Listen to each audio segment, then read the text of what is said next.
what are the theological themes in the vampire lore?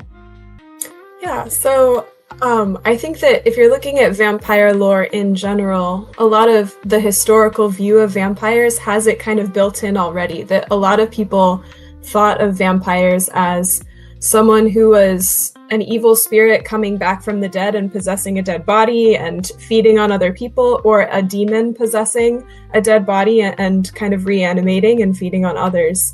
And so historically, a lot of times the solution was, okay, we need holy water, we need consecrated ground, we need to call the priest and have an exorcism.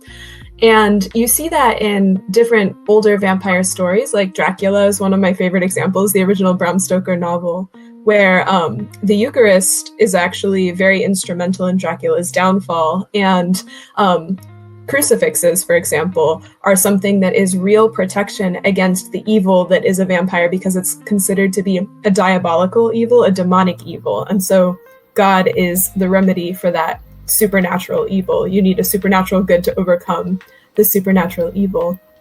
But I've noticed that in a lot of more modern vampire stories, not all of them, but especially in the young adult scene, sometimes those religious underpinnings are completely kind of washed out. Like, they don't necessarily talk about those bigger questions of like, what is the origin of a vampire's power? Like, is it something demonic and dark? If so, maybe the way you defeat it is not through faith or through prayer, but through some kind of more natural means, or through special weapons or something.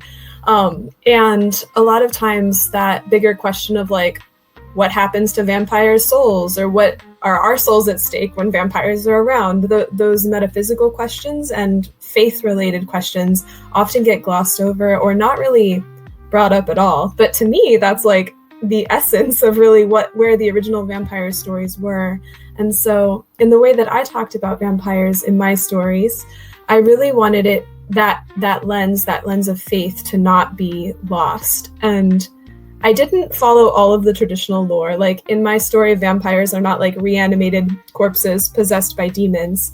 The way that I'm thinking of them are as humans who have rejected God and their humanity to the greatest extent possible, so that they are as close to a demon as a human could ever get.